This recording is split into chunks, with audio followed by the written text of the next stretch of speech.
For today's club preview, we'll discuss the GWS Giants. And if you watch me in 2021, you might be thinking, George, you said no GWS players 2022. You know, it's not going to happen. So why are you even doing a video? Well, some players I think are relevant, but let's be real, probably going to get burnt again, like we do every damn year with the Giants players. But nonetheless, a few interesting picks here, a few rookies. How I think they'll go in 2022. I think they'll scrape into the 8 again. Feels like they've been doing that for a few years now. Maybe not, I think it was 2020 they missed out, but every year seems to go through the motions, just whether it's injuries, they look tired during the year, but a really strong list. So yeah, I think they'll be around that mark, but yeah, maybe a bit more consistency throughout the year will help them finish top 4. So we'll start in the defense, and the highest averaging defender was actually Isaac Cumming. So he had 93 average. I don't think he's a starting pick, but I actually like him as a player. Watching him last year, seemed to be a really consistent player, reads the ball really well, and would often push up really high in high up the ground and just take intercepts, come off his man really well. Took kickouts as well, seemed to be their main guy doing that. So I'm impressed with him. Has hamstring injury history in 2020. I believe he had a 3-month hamstring, something like that, from memory. So look, I think he can be around the mark for top 10 defenders. Just he hasn't really proved it yet, so it's a little hard to pick, but one we definitely missed last year, so most people anyway. So do like him. If you want to pick him, I guess it's okay. I just think it's a little risky, given it's we don't have to pay much more for players who are a lot more proven and better durability, I guess. But I did play 22 games in 2021. So next we have Perryman, 92 average, too many soft tissue injuries, and not sure if he's defense, not sure if he's wing, but he's actually a good scorer. Might be a draft sleeper, so I do like him as a player. I think the Crows bid on him, and then we couldn't get him, something like that. So I wish he was at the Crows, but do like him as a player. But moving on, Whitfield, 91 average. So collarbone and liver issues are his two main issues over the past few years, but other than that, his injury history is not really that bad. Yes, he's had, I think, maybe some concussions here and there, but other than that, also had a cocaine incident many years ago, 6-7 years ago, something like that. So he's underpriced, he's dual position. We know the last time he had a full preseason, I don't have the numbers in front of me, but from memory, I think he averaged about 120 over the first 6-7 weeks. So and then I think he got injured. I think that's when he did his collarbone, something like that. So that was the last time he had a full preseason. Given his price, given he's 27, as far as we know, he's having a full preseason. I'm more than happy to lock him in. I understand why people are hesitant, and I completely understand that. I just think the upside and dual position just gives me enough value. Makes him at 500k, it makes him too hard to pass up, put it that way. So big fan of Whitfield. No soft tissue history, which is great. Unfortunately, does those contact injuries, and yeah, it might happen, but given in previous years he started at around 600k, but this year he's 500k. So generally when he drops, he's mid 400s, and then he'll shoot back up after that. So yeah, no full preseason in 2021. Really rough with the liver issue. So for me, I'm more than happy to lock him in, and he's staying there unless something happens in the preseason. Next we have Sam Taylor at 87 average.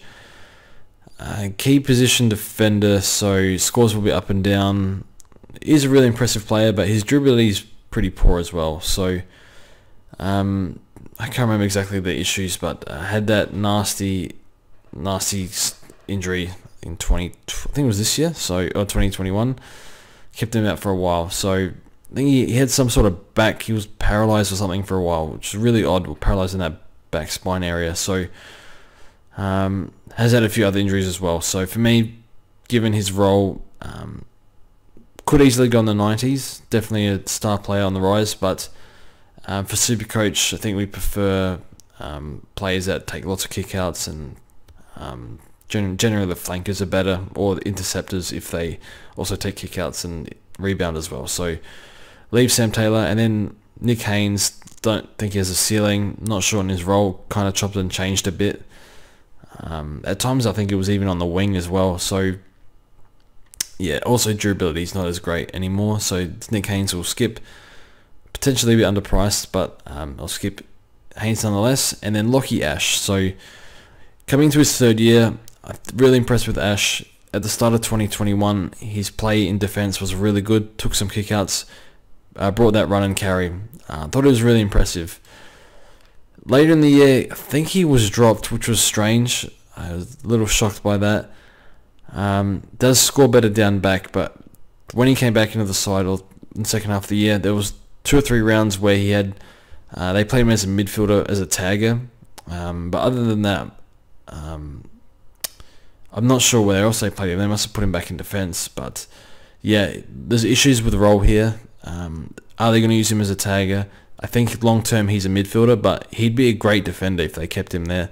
So if I was the Giants, I'd probably keep playing him as a defender and maybe throw him into the midfield a bit, which I guess is what they did, which means that he's not super great for Supercoach just yet. When he hits his prime, 24, 25, I think he'll be a great pick. But look, did improve from year 1 to year 2 really well, which means that probably year 3 we'll see some more improvement. So on the right trajectory, but role issues and job security issues apparently, which shocks me, but nonetheless I think he'll play every game. So moving on, so out of that lot, it's just really Whitfield. But there's some interesting discussions. So now we move on to the midfield. Josh Kelly. Josh Kelly's a simple no now. So what we know now in the midfield is we have all these unbelievable contested ball winners that can go 115, 120 plus. Josh Kelly doesn't really win enough contested ball, and every year he gets rested or has soft tissue injury. We saw him roll his ankle 3 or 4 times in 2021, right when I brought him in, which was a little frustrating, but probably deserved it. Also, he was, I can't remember, but he had a 1 week soft tissue soreness injury where he had to rest. So he also had that in 2020. So I don't see any reason to pick Josh Kelly. I don't think he's a top 8, top 10. I think he can definitely go close. An unbelievable floor. Scores so reliably well every week. Don't think he'll play half forward anymore, but we have options with better durability and a higher ceiling. So for me, he's had 2 full preseasons now. I think that's enough on Josh Kelly. Not the worst pick, but I don't think it makes much sense with the other options that we have. So moving on, Jacob Hopper. With Hopper, it looks like it's hard to see, he gets all the centre bounces, plays really well every week. Why doesn't he score more? Probably his disposal count needs to be a bit higher, probably in the 30s or high 20s rather. I think it's around 25, 26. Its disposal efficiency is also a bit too low. It's in the 60s somewhere, so 66, 67, something like that. So, and also only 3 marks a game, so maybe he needs to develop a bit more of an outside game to be a better Supercoach scorer, but is a key cog in that midfield. So, hasn't displayed the ceiling, and until he does, I think we don't touch him. So, I always feel like every year maybe he can take another step forward. He kind of did in 2021, but not so much for his scoring, so probably not going to speak too much more about that. And then Tom Green, the Green Machine. So dropped at times in 2021, and the reason was he was being sucked into the ball. So maybe they looked at the footage rather. Instead of hanging off his man a bit, waiting for someone else to go in, maybe all the midfielders just went in at once, and that happened a few times. And I'm not sure, but that was the reason. He said he was getting sucked in the ball, and that's why he was dropped at the stoppage. So. Also has issues with his time on ground and forward time, plus he did his hamstring late in 2021. So that's enough for me to say he's a no-go. Reassess him in a few years, I guess. But high ceiling, unbelievable junior talent, contested ball winning beast. But yes, a hamstring issue is probably the main issue here, and we, again, as I said with Ash, we generally see players, although they can break out earlier, but we generally see them break out early mid-20s, sometimes a bit later than that. So it's just a bet whether you think he's going to break out or not. Given the hamstring as well, it's a no from me. Now we'll move on to the forward line, and I have one name here. We won't talk about the rucks. There is Flynn in the ruck, but too injury prone, so skip him. In the forward line, Tim Taranto. Okay, so this is interesting. So upon looking at my research, so we'll just look at his CBAs. So his CBAs from round 19 to 22 were 11%, 7%, 76%, which was when Josh Kelly was out, and then it went back down to 0%. Then after that, in the final round and the finals, it went back up, which I actually didn't pick up when I did a preseason video on him. So the finals CBAs were 52%, 48%, 46%. So that's about what he normally gets. So before his time on ground completely dropped, he was getting, on average, 53% CBAs, which is about what he got in the last 3 rounds. He just had a block where Leon decided to say, Leon said, you're playing forward, and he was playing more of a marking forward, so not so much half forward from what I was seeing, whereas a lot of other times he would start at half forward and then push up the ground. But I think a game where he kicked 4 snags against Richmond, I think it was, yeah, he just played as a marking forward, and he played the role really, really well. So I'm not going to slam Leon for that, because I think it looked like a good call. So the issue is Toby Green is out for the first few weeks, first 4 or 5 weeks, something like that.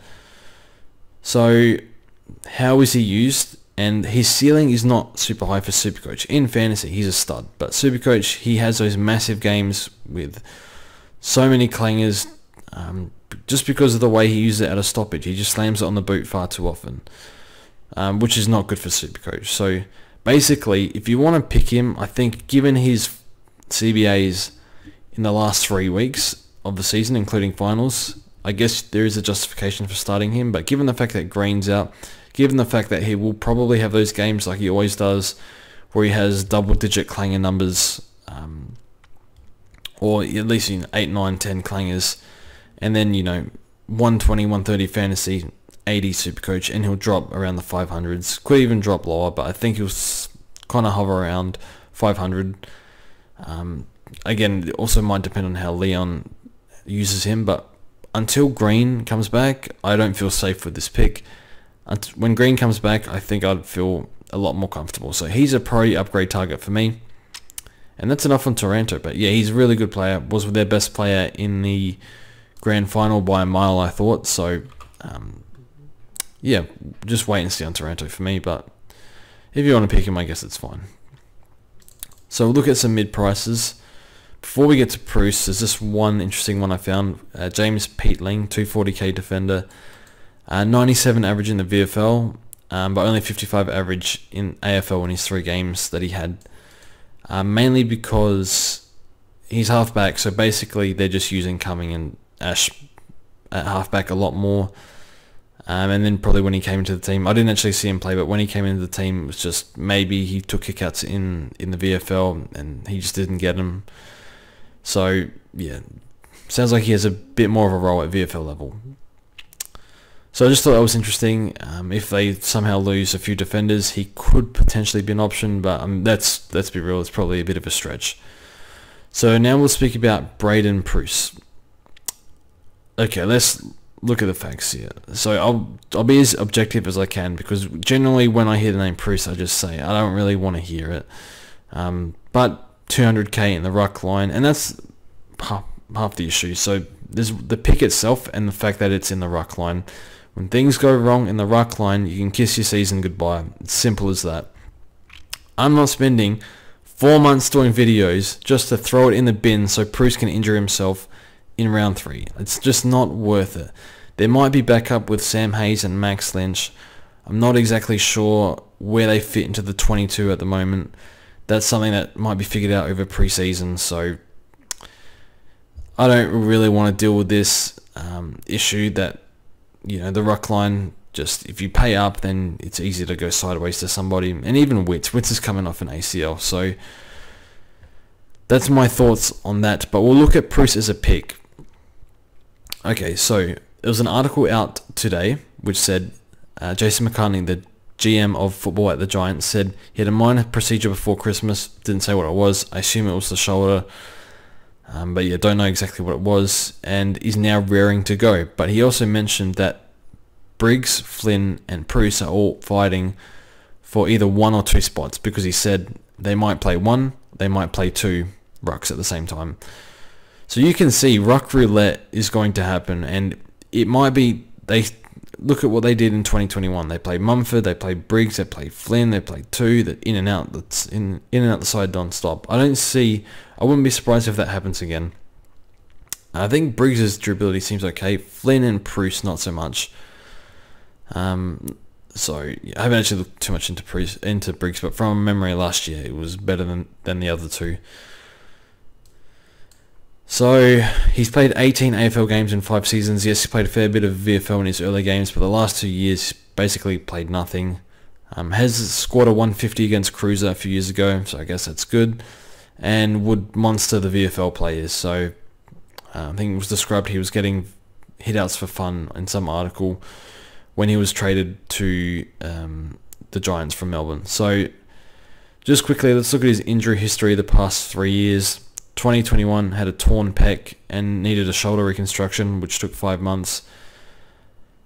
2020 had a hip issue and a knee issue. 2019 had another shoulder issue and also had a minor groin issue. That's a lot of injuries. And yeah, you can read all the great things. Oh, he's finally fit. He's been fit in pre-seasons before. The chances that he holds his spot and stays injury-free are just too low. And then, if he doesn't work out, then you're depending on your R3, then you might have to pay up for your R3 at Max Lynch, and it's just, why would you want to deal with this when you can just pay for what looks like Grundy, Gawn, or Darcy, who probably go 115 plus, absolute worst it seems, so with more upside. So I don't really understand this pick. I'm not going to be talked into it, and great, he can score, but can he stand the park? Can he hold down the role?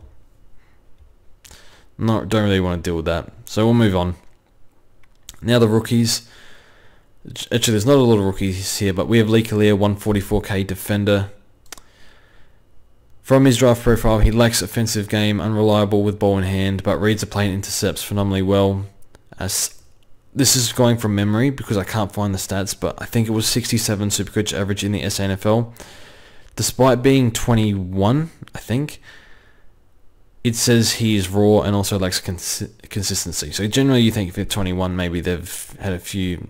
I think he did have injuries early in his career, pretty bad ones. So, and also, not sure how long he's been in Australia, so maybe didn't grow up playing the game. I'm not sure at all, so I haven't looked into that. But look, I think this pick is a bench only if he gets named, but he is probably behind Sam Taylor and Phil Davis. So for that reason, maybe a bench spot, maybe. We'll see. But is an exciting prospect, and I think he was just unbelievable at the like people were just wowing at him at the vertical leap at the combine. So high upside, but needs to develop. The fact that he's still described as raw is a little concerning for a Supercoach pick for this year, but we'll wait and see. The next one I have is Angwin. I think he's defender mid, raw, light. He was described as raw last year, lightly framed, but high upside and good contested ball winner despite having a light frame, which is good. Played defense in 2021 from what I've read, just a 59 VFL average, so it might be a bit of a longer term prospect. Not sure there's a spot for him, but I assume they'd want him as a mid long term, but just one I thought just give a quick mention to. The next one, Jacob Ware, if that's how you say it, 70 VFL average, is 21 or 22, and he's just been re-rookied. So I can't find his SANFL numbers. Few numbers I just can't find for this episode, but it's whatever. But 70 average in the VFL in 2021. Given Peatling was 97 average, maybe they gave more responsibility to rebounding to him. So not super encouraging signs, but they did re-rookie him. They did need that halfback depth when they lost all their halfbacks in 2020. So I guess it's a wait and see, but this doesn't look promising, to be honest. And then the last one, Finn Callahan. So I believe around 190k. From his draft profile, needs to develop a contested game, 24 touches and 3 tackles a game in the NAB League. Given he's a GWS rookie, and we know Leon Cameron is, for some reason, does not give his rookies an extended run. They're just in and out the side constantly, and it's just, he has a long history of this. He's done it with Haley, he's done it with Cordwell, done it with Ash, done it with Green. Whether they're good or not is besides the point. It's just, why wouldn't you just give him a block of games like Ken Hinckley does, for example? So that's very frustrating. So that's an issue with him. So it seems like Horn Francis and Dacos definitely ahead of Finn Callahan, but Callahan, a high upside prospect, moves unbelievably well apparently, so keep an eye on him. But it does seem Dacos and Horn Francis seem to be just better for 2021 anyway. So anyway, thanks for watching the video. The main ones here, see how Likalia goes. Taranto, I guess still it's hard to tell with Green out. Still up for a target. And then just make sure Whitfield's nice and healthy in the preseason. So thanks for watching, and we'll see you guys soon.